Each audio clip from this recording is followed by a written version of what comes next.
L'Italie se distingue à la surface du globe comme le seul pays au monde où deux États souverains cohabitent en toute immédiateté sur le même territoire. Cette particularité géographique confère à cette nation un caractère exceptionnel, mêlant harmonieusement une histoire riche, des traditions ancestrales et un charme insolite qui fait toute sa singularité. Dans cette contrée, la surprise se cache à chaque coin de rue, prête à émerveiller ceux qui s'y aventurent. On y découvre notamment la tradition festive qui consiste à jeter des oranges dans les rues de Milan, en souvenir d'une ancienne loi qui imposait autrefois aux habitants de sourire lorsqu'ils se promenaient. Même sur ces plages, l'Italie ne se départit pas de règles insolites. Il est formellement interdit d'emporter du sable en souvenir, une règle aussi étonnante que mignonne, qui contribue à faire de ce pays un lieu tout à fait hors du commun en Europe. Ces particularités, souvent cocasses, participent à la réputation d'un pays où tradition et bizarrerie s'entrelacent pour créer un charme unique. Plongeons immédiatement dans 15 faits étonnants et inattendus qui illustrent cette singularité italienne. Numéro 15. L'Italie est le seul pays au monde à abriter, sur son territoire, 3 États totalement indépendants. Si l'on pense à Paris comme à la ville lumière, on peut sans hésitation considérer que l'Italie, quant à elle, incarne la capitale du charme décalé et du raffinement. Ce n'est pas seulement un pays célèbre pour ses vestiges de la Rome antique, ses canaux poétiques de Venise ou la splendeur artistique de Florence. Il existe un fait peu connu qui souligne encore davantage cette originalité. Au cœur même de cette nation en forme de botte, il est possible, en une seule journée, de visiter 3 pays différents. Cela peut sembler incroyable, voire presque impossible, mais c'est bel et bien la vérité. L'Italie est en effet le seul pays au monde à abriter 2 États souverains à l'intérieur de ses frontières. La Cité du Vatican, le plus petit État de la planète, centre névralgique de l'Église catholique, célèbre pour sa basilique Saint-Pierre et la chapelle Sixtine, dont les fresques ont été conçues par Michel-Ange lui-même lors de la Renaissance. Non, il ne s'agit pas d'un simple cosplay. La garde du Vatican, en uniforme traditionnel, constitue une cérémonie vivante, un spectacle à part entière. En direction du nord-est, on trouve la République de Saint-Marin, une petite république montagnarde perchée au sommet du mont Titan, qui a conservé son indépendance depuis plus de 1700 ans. La majorité des voyageurs ignorent souvent son existence. Pourtant, Saint-Marin possède l'un des plus anciens systèmes de gouvernance en Europe.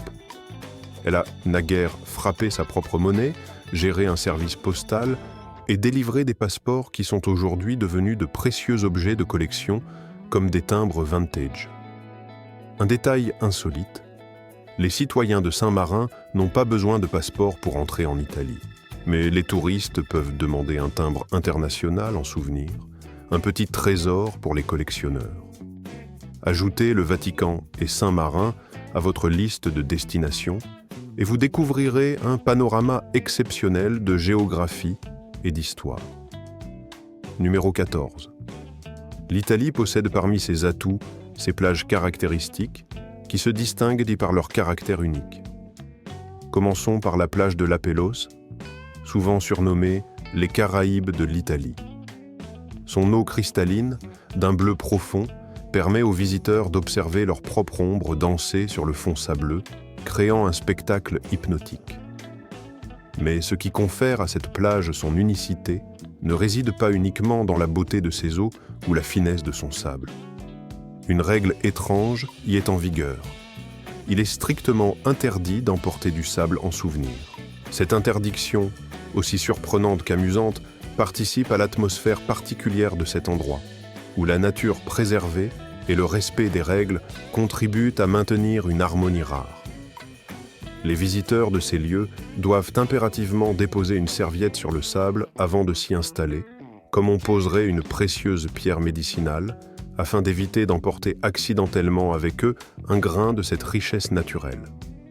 Briser cette règle pourrait leur valoir une amende pouvant atteindre plusieurs centaines de dollars, une somme non négligeable. Car ici, le sable est considéré comme un véritable trésor, une perle rare que l'on doit préserver avec le plus grand soin, comme un héritage précieux transmis de génération en génération. Non loin de cet endroit magique se dresse l'île de Budéli, un joyau naturel aux teintes roses délicates, l'un des rares lieux au monde où l'on peut admirer de tels paysages. La couleur si particulière de ces plages résulte d'un processus millénaire. Les vagues incessantes ont lentement emporté de minuscules fragments de coraux, donnant naissance à cette palette pastel qui semble sortir d'un rêve. Pour préserver cette merveille fragile, l'Italie a décrété l'interdiction formelle de marcher directement sur la plage. Le seul moyen d'en contempler la beauté authentique est de le faire depuis le pont d'un bateau, offrant ainsi une vue imprenable tout en protégeant cette nature exceptionnelle.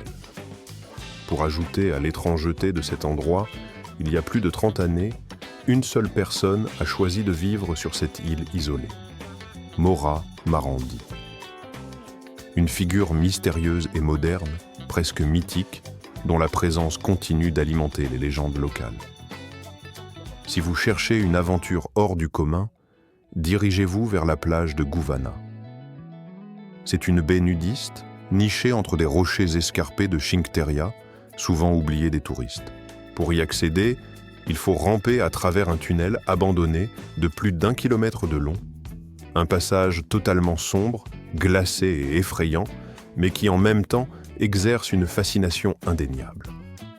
La sensation d'être plongé dans cette obscurité silencieuse ajoute une touche d'adrénaline à l'expédition. Avez-vous déjà visité une plage où l'on croise des personnages aussi étranges que ceux que je viens de décrire? Connaissez-vous des règles strictes ou insolites que vous avez rencontrées lors de vos voyages? N'hésitez pas à partager votre expérience ou vos impressions dans les commentaires, cela pourrait ouvrir la voie à des échanges passionnés. Passons maintenant à une figure emblématique de l'Italie, souvent évoquée mais rarement comprise, la reine de Cartier. La femme que l'on nomme Lara Gina del Cartier incarne à elle seule tout un art de vivre. Imaginez une femme italienne classique, vêtue d'une robe fleurie aux couleurs vives, avec des lèvres rouges rubis parfaitement dessinées, une coiffure impeccable et des talons qui claquent à chacun de ses pas. Que ce soit pour aller récolter des tomates dans le marché ou simplement jeter un regard par la fenêtre, elle demeure toujours élégante, une image de grâce intemporelle, jamais démodée ou négligée. Les Italiens la qualifient de figure de la bella, un terme qui dépasse la simple apparence pour englober tout un savoir-faire de maintien et de prestance. Dans chaque geste, dans chaque regard, elle traduit une sorte d'art de vivre. Dans la cuisine, dans la rue, même dans ses silences, cette femme italienne communique une présence qui dépasse la simple apparence. Sa gestuelle est expressive, les bras qui s'élèvent, les épaules qui vibrent au rythme de ses émotions, les yeux qui brillent d'un éclat particulier, et ses lèvres toujours prêtes à esquisser un sourire. Tout en elle ressemble à une scène de théâtre, où chaque mouvement participe à une représentation qui fascine. Leur beauté ne réside pas seulement dans le maquillage ou la mode, mais dans cette intensité qui émane de leur regard, dans la finesse de leurs traits, dans la peau dorée, évoquant un coucher de soleil toscan. Cependant, il existe une nuance essentielle. Les femmes italiennes, si amicales envers les étrangers, ne se pressent jamais. Leur manière de parler ressemble à une partie d'échecs, chaque mot choisi avec soin, chaque geste calculé. Lors d'un premier rendez-vous, leur objectif n'est pas d'impressionner à tout prix, mais plutôt de tester discrètement votre sens esthétique en quelques secondes. Un conseil précieux. Si, lors de cette rencontre, elle touche votre main, c'est probablement le moment de commencer à parler. Et si, en face d'elle, elle vous regarde en levant légèrement l'épaule tout en conservant un regard fixe, alors félicitations, vous venez d'assister à ce qui pourrait être la plus pure manifestation de flirt à l'italienne. Un véritable. Depuis la fin de la Seconde Guerre mondiale, en 1946, un véhicule singulier fit son apparition dans le paysage italien, à la suite d'une période tumultueuse marquée par de profondes luttes sociales et des secousses politiques. Ce n'était pas un engin conçu pour la vitesse ou la compétition, mais plutôt une solution pratique, une réponse à un besoin d'indépendance et de liberté dans un pays encore meurtri, mais plein d'espoir. La société Piaggio, à l'origine de cette invention, donna naissance à un symbole qui allait rapidement transcender sa fonction utilitaire pour devenir une icône culturelle. La Vespa, cet engin léger, simple à manier, d'une propreté esthétique inattendue, incarnait la légèreté d'un mode de vie nouveau, celui de la mobilité facile et accessible à tous. Les Italiens, dès ces premiers mois, sentirent en elle une sensation de liberté, une légèreté d'esprit et de corps. La simplicité de sa conception, la finesse de ses lignes, la facilité avec laquelle on pouvait la conduire, tout contribuait à faire de la Vespa bien plus qu'un simple scooter. Elle devint une extension de leur quotidien, un compagnon fidèle dans leurs déplacements quotidiens. Son design épuré, dépourvu de toute complexité superflue, révélait une beauté inattendue, presque poétique, qui séduisit rapidement un large public. Personne à l'époque n'aurait pu prévoir à quel point cette petite moto allait s'imprégner profondément de la culture italienne, si ancrée dans l'âme collective. Aujourd'hui encore, le son caractéristique du moteur Vespas vintage des années 60 résonne dans les ruelles étroites de Rome, Florence ou Naples, évoquant avec nostalgie une époque révolue mais toujours présente dans l'imaginaire collectif. Ces scooters ne sont pas de simples objets de luxe réservés à une élite de collectionneurs. Ils sont avant tout les compagnons du quotidien, ceux avec lesquels les Italiens parcourent leur ville, leur campagne, leurs paysages, avec une familiarité presque affectueuse. Dans certains endroits, des voies spécialement dédiées aux Vespa ont été créées, témoignant de leur importance dans la vie urbaine et sociale. Des clubs automobiles, véritables communautés passionnées, organisent des escapades à travers des routes pittoresques et mélancoliques, où des scooters décorés à la main passent au-dessus de vignobles, semblant former une colonne cérémonielle du patrimoine immatériel. En Italie, une Vespa ancienne n'est pas simplement un moyen de transport désuet. Elle est une relique, un objet de respect, comparable à un vin de grande qualité ayant vieilli avec grâce.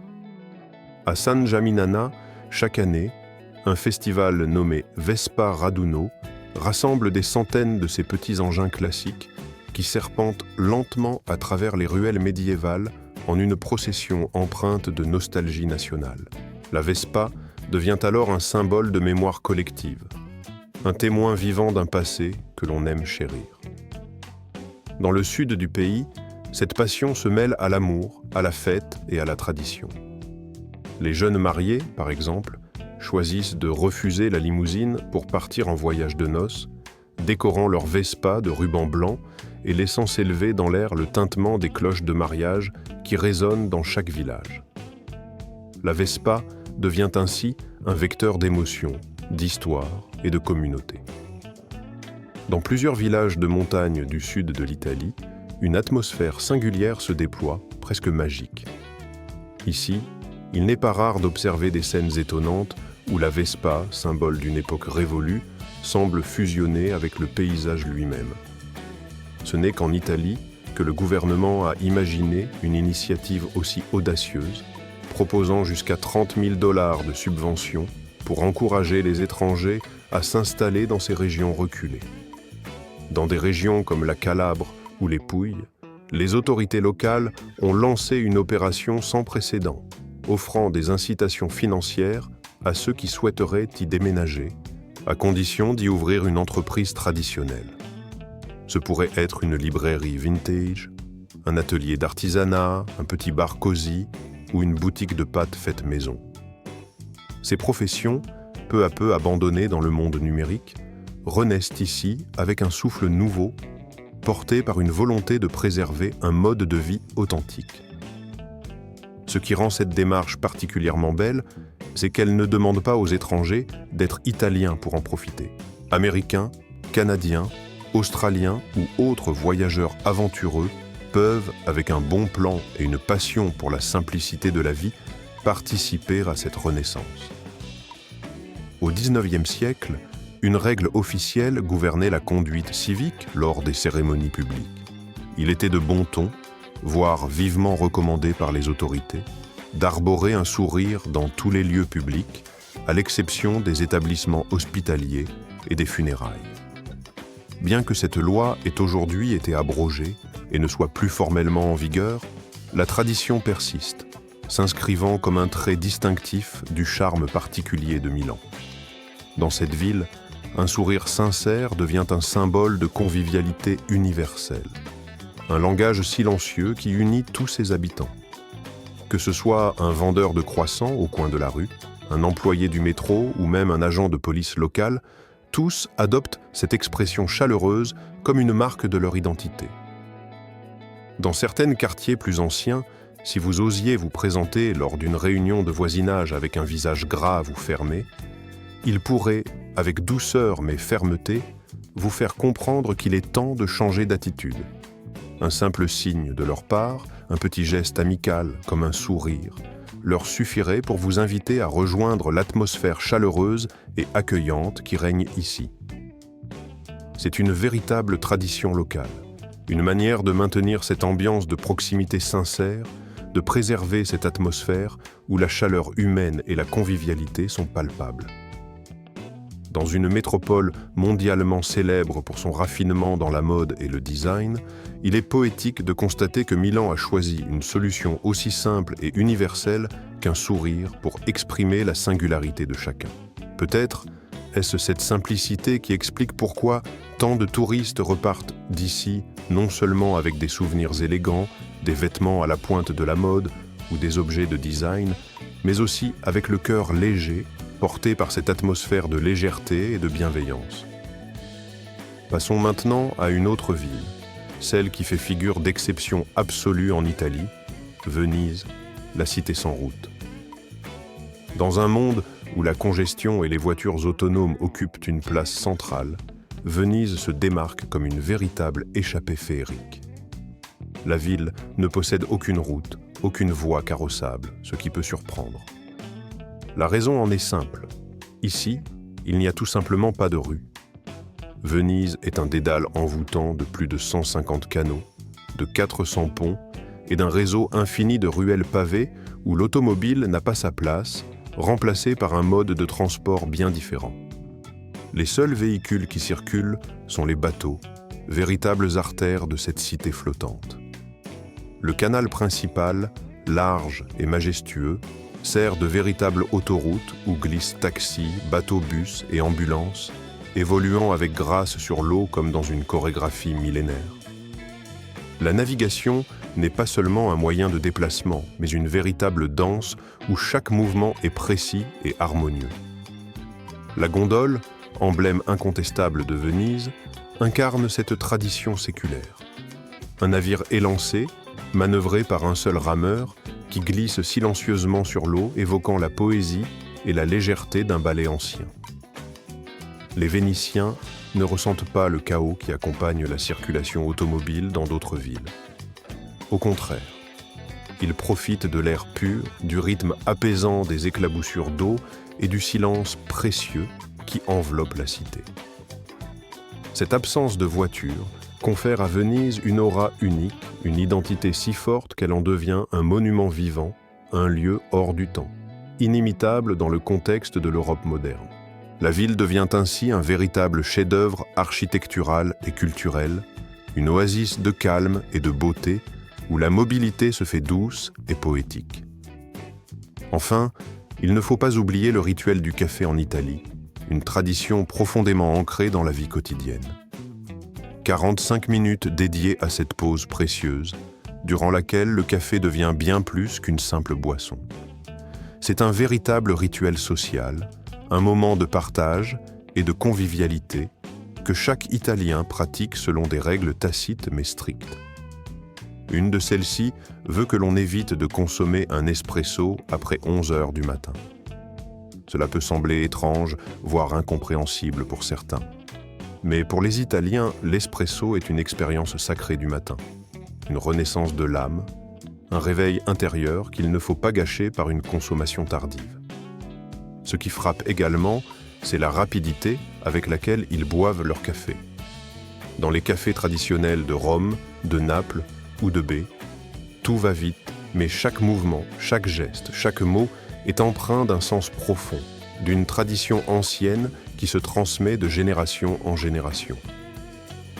Au cœur de la ville de Trieste, la capitale du café en Italie, la langue spécifique du breuvage noir a évolué pour devenir un dialecte à part entière. Les habitants du lieu, dans leur simplicité et leur authenticité, ne se contentent pas de commander un simple café.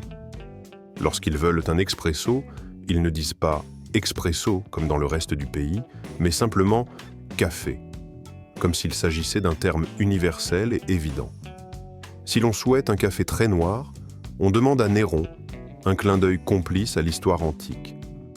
Pour un peu de lait, on prononce « capo », en indiquant qu'on veut une seule goutte, une touche subtile de douceur. La manière dont ils commandent leur café illustre cette précision et cette passion qui caractérisent si profondément l'Italie. Et cette tradition, bien que modeste, s'inscrit dans une longue histoire de convivialité et de générosité. La coutume du café sospe, par exemple, représente l'une des traditions les plus touchantes et les plus sincères du pays. Dans des villes comme Naples, il n'est pas rare que des clients, parfois sans ressources, payent à l'avance leur café pour ceux qui ne peuvent pas se le permettre. Ce geste anonyme, simple mais chargé de sens, témoigne de la grande ouverture et de la profonde solidarité qui règne dans la société italienne. Ce rituel, d'une durée à peine d'1 minute, raconte en filigrane tout ce que signifie la culture italienne. Une communauté où l'entraide et la chaleur humaine sont aussi essentielles que la saveur du café lui-même. Numéro 7. En Italie, le repas ne commence pas par un toast, comme dans beaucoup d'autres cultures, mais par un accord parfait, souvent symbolisé par la nappe qui recouvre la table. Pour certains, cette nappe n'est qu'un élément décoratif, mais pour les Italiens, elle devient le reflet de l'émotion et de l'ambiance qui imprègnent tout le repas. Chaque occasion spéciale se voit associée à une nappe particulière, celle en tissu brodé pour le dîner dominical en famille, souvent héritée des générations passées, ou encore la nappe réservée aux invités inattendus, soigneusement choisis pour accueillir la surprise. La nappe brodée, notamment, devient un héritage familial précieux, empli de souvenirs d'étés passés à partager des repas, de querelles de famille qui se terminent dans la tendresse ou de réconciliations silencieuses. Dans la ville de Modica, par exemple, chaque année se tient le festival Tavavia d'Arte, un événement dédié à l'art ancestral de la broderie de Naples, où chaque pièce raconte une histoire cousue dans la toile. Les boutiques traditionnelles florentines proposent encore aujourd'hui une large gamme de textiles en lin qui évoquent différentes humeurs et différentes périodes de la vie. Certaines nappes portent des noms évocateurs comme la joie inattendue, soulignant ainsi leur capacité à transcender leur simple fonction pour devenir de véritables œuvres d'art émotionnelles. En Italie, une nappe n'est pas seulement un tissu qui couvre une table. Elle devient le vecteur de sentiments subtils, la trace tactile d'émotions partagées, un témoin silencieux de moments précieux. Numéro 6. Les secrets du Trastevere, ce quartier mystérieux de Rome, restent enfouis derrière son apparence pittoresque et sa réputation de lieu animé. La nuit, ce lieu dévoile une facette que peu de touristes connaissent, une identité secrète qui ne se révèle qu'après le crépuscule. Si Rome est célèbre pour ses places charmantes, ses soirées où l'on sirote un verre de vin en balcon, ou encore la vie nocturne vibrante de Trastevere, peu savent que cette zone recèle un côté plus discret, plus intime. Lorsqu'on déambule dans ces ruelles tortueuses, on découvre que ses habitants, loin du tumulte bruyant des bars bondés, allument des bougies devant leurs portes, non pas pour faire joli, mais comme une invitation silencieuse à la conversation. Ici, l'atmosphère est douce, intime, propice aux échanges profonds, loin de l'agitation extérieure. Les habitants de Trastevere ne cherchent pas la foule ou l'afflux de touristes. Ils préfèrent se rassembler sur les trottoirs, en petits groupes, à savourer un verre de vin tout en discutant de sujets poétiques ou philosophiques jusqu'à l'aube. La vraie vie romaine, celle qui se cache derrière la façade touristique. Lorsque la chance vous sourit, vous pouvez vous retrouver à explorer le mystérieux local appelé « visite fantôme », en traversant les ombres inquiétantes qui enveloppent le Panthéon, comme si la vieille cité elle-même vous invitait à une aventure hors du commun. Flânant tard dans la nuit, le long de la célèbre rue Via del Corso, vous serez témoin d'un spectacle étonnant. Des femmes italiennes, empreintes d'une confiance indéniable, sirotant leur espresso avec élégance, riant doucement dans les combinés téléphoniques abandonnés ou suspendus, tandis que leurs robes légères flottent au gré du vent nocturne. Tout cela participe à une expérience authentique et vibrante, révélant une Rome vivante et réelle, bien loin des clichés touristiques. La ville regorge de lieux emblématiques, comme les bars légendaires Bar del Fico ou Jerry Thomas, qui ne se contentent pas d'être de simples établissements où l'on sert des cocktails raffinés. Ces lieux ont longtemps été des centres d'attraction clandestins, où artistes et écrivains se rassemblaient en secret, partageant leur inspiration dans une ambiance à la fois mystérieuse et inspirante. S'enivrer dans ces endroits revêt une saveur particulière, presque comme une immersion dans le passé. Autrefois, un ancien stade romain s'est métamorphosé en une scène en plein air, où artistes de rue et musiciens animent la nuit, offrant un spectacle vivant et imprévisible.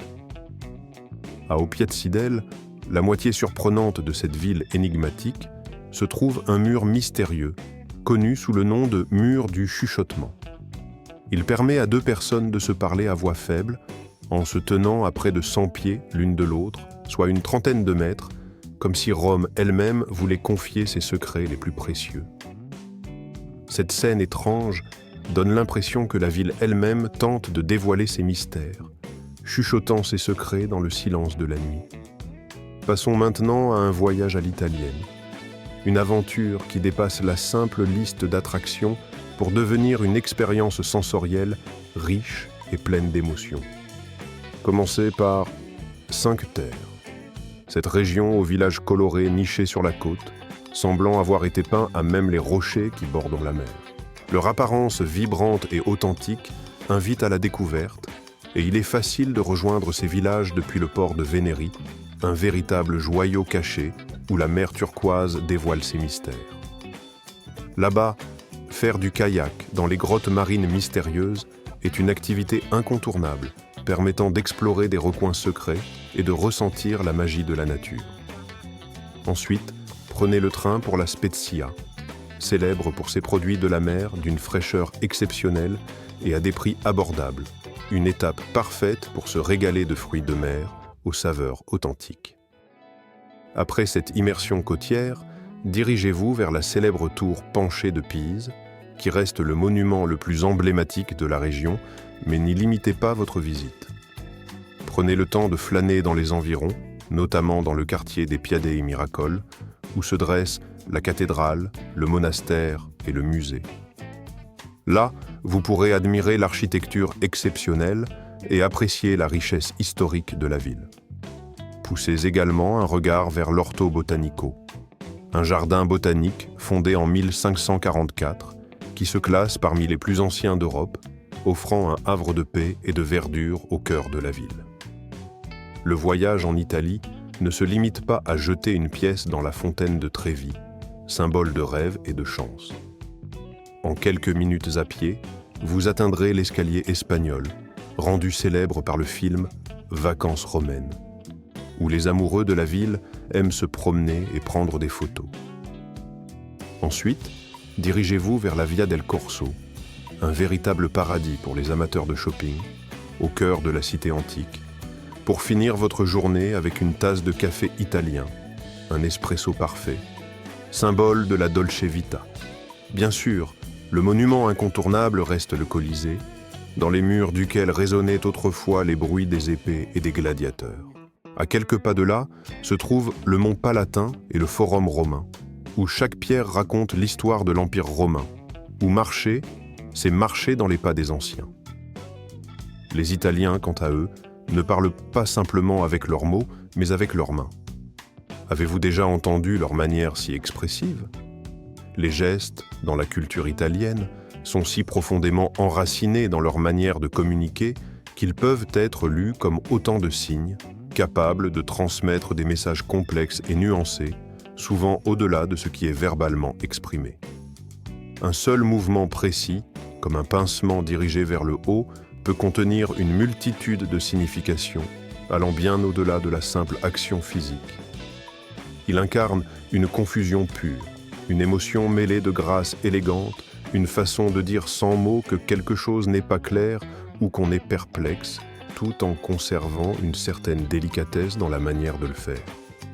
Il est fascinant de constater qu'en Italie, cette richesse gestuelle a été si bien organisée et codifiée qu'à une époque, un dictionnaire complet dédié à la langue des signes italienne a été publié, répertoriant plus de 250 mouvements officiels. À Naples, par exemple, l'apprentissage de ces gestes fait partie intégrante de l'éducation des enfants, qui sont initiés par des parlars, des locuteurs spécialisés dans la communication gestuelle, souvent issus de la communauté des Conemani. Ces enfants apprennent à parler avec leurs mains comme une extension naturelle de leur culture locale, une manière de parler qui dépasse la parole pour devenir un véritable art. De plus, il est intéressant de noter que ces gestes varient d'une région à l'autre, reflétant la diversité culturelle propre à chaque territoire. À Rome, par exemple, les habitants agitent leurs bras comme des chefs d'orchestre, comme pour diriger une symphonie invisible, tandis qu'en Sicile, les gestes prennent une tournure plus fluide, plus dansée, où les doigts se tordent avec une grâce qui évoque la danse. Chaque conversation devient ainsi un spectacle, une véritable mise en scène où chaque mouvement participe à la narration. Il est impossible de comprendre pleinement la communication italienne si l'on se limite à écouter leurs paroles. Il faut aussi observer leur manière de parler, leur langage corporel, cette fusion entre émotion et mouvement qui crée une manière de communiquer si authentique et unique. La manière italienne de s'exprimer, où gestes et paroles s'entrelacent harmonieusement, est véritablement une expression de leur culture, une signature qui leur est propre. C'est cette singularité qui confère à l'Italie son caractère si inimitable, si exceptionnel dans le monde entier. Passons maintenant au troisième point, les festivals les plus étranges, les plus merveilleux d'Europe. Si l'on imagine l'Italie comme un immense opéra, alors ces festivals seraient ses actes les plus mémorables, ses scènes les plus spectaculaires. Parmi eux, le carnaval de Venise ne se limite pas simplement à des costumes somptueux et à des masques mystérieux, mais représente aussi un symbole des siècles d'histoire et de tradition. Autrefois, ces mascarades servaient de passe-droit secret pour des rencontres interdites entre aristocrates et roturiers, lorsque l'amour entre différentes classes sociales était considéré comme tabou. Pendant le mois de février, la place Saint-Marc se transforme en un théâtre de mystère, où des mascarades anonymes ont lieu jusqu'au petit matin, lorsque les identités sont enfin révélées. Puis il y a l'histoire insolite de la petite ville alpine d'Ivray, où chaque année, une bataille d'oranges recrée une scène presque antique, évoquant des combats de fruits à la manière de la Rome antique. Cette bataille, qui peut sembler frivole, possède en réalité une symbolique profonde, mêlant tradition, héritage et divertissement. Si l'idée de bombardement de fruits vous semble absurde, pensez à la manière dont ils sont orchestrés.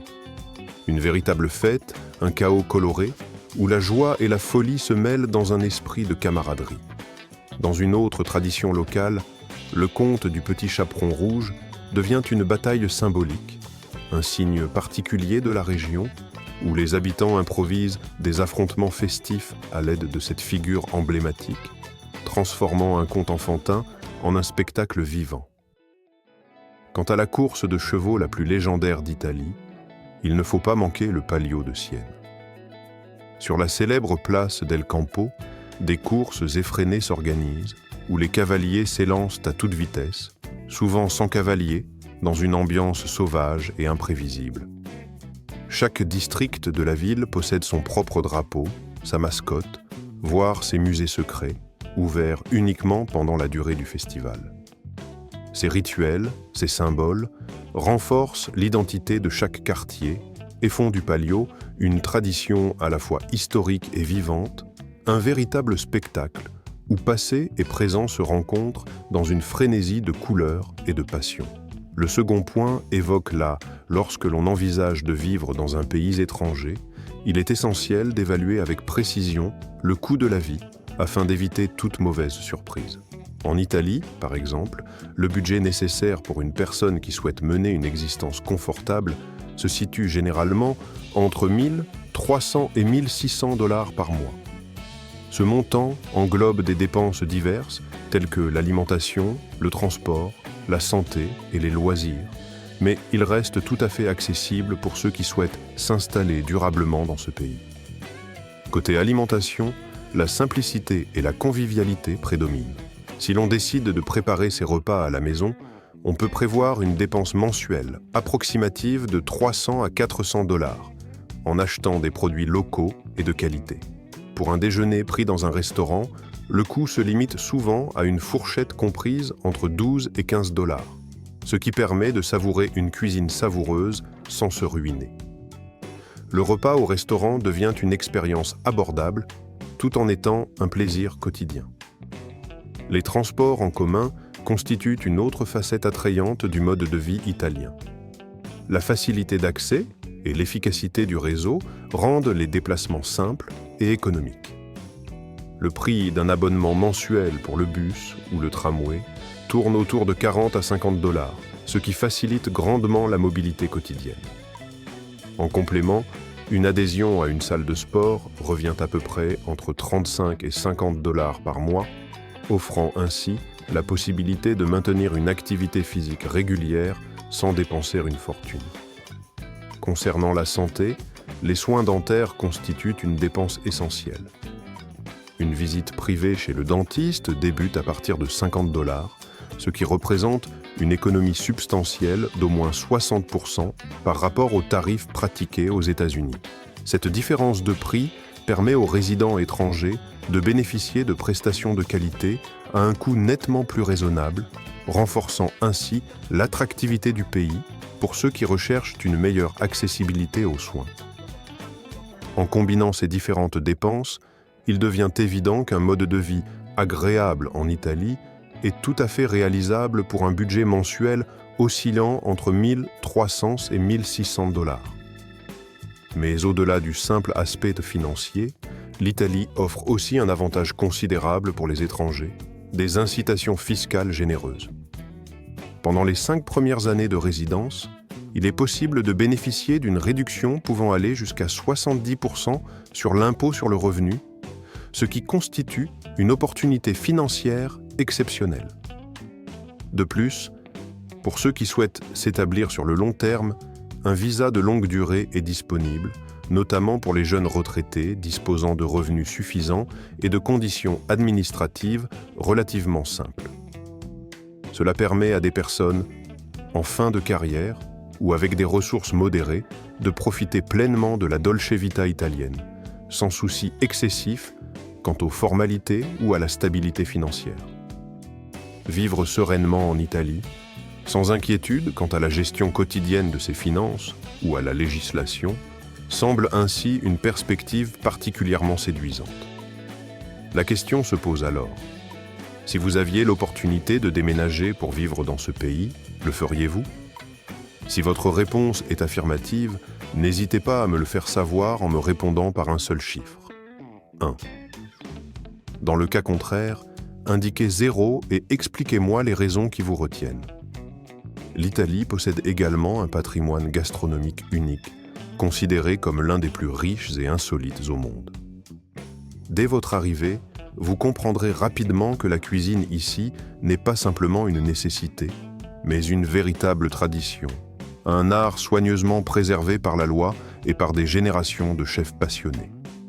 La pizza napolitaine, par exemple, est officiellement reconnue comme un patrimoine culturel immatériel de l'humanité par l'UNESCO. Pour qu'une pizza soit véritablement authentique, Il faut impérativement qu'elle soit faite avec des tomates de variété San Marzano ou Bivalina, ainsi qu'avec une mozzarella produite localement et cuite dans un four à bois, avec une précision rigoureuse dans la dose de sel.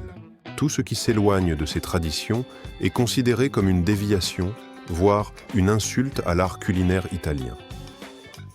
Il ne faut jamais demander aux habitants de Bologne s'ils ont un plat appelé spaghetti bolognaise. Celui-ci n'existe tout simplement pas en Italie. La cuisine locale privilégie le ragu, souvent servi avec des pâtes plates comme les lasagnes ou les tagliatelles, et évite l'ajout d'ail ou de sauce tomate dans certains plats, contrairement à ce que l'on trouve dans la cuisine américaine. En Italie, il existe plus de 350. Votre appui précieux nous permet de poursuivre notre aventure créative en élaborant des contenus toujours plus captivants et enrichissants. Pour ne rien manquer de nos prochaines découvertes, prenez soin de suivre l'intégralité de la vidéo qui s'affichera à l'écran, car j'en suis convaincu, vous allez l'apprécier autant que les précédentes. N'hésitez pas à partager en commentaire le nom du pays qui vous fait rêver, celui que vous souhaiteriez explorer avec nous lors de nos prochaines escapades. Votre participation est essentielle pour orienter nos choix et satisfaire votre curiosité. Je vous remercie sincèrement d'avoir pris le temps d'être avec nous aujourd'hui et je vous donne rendez-vous très bientôt pour découvrir ensemble de nouvelles facettes du monde dans notre prochaine vidéo.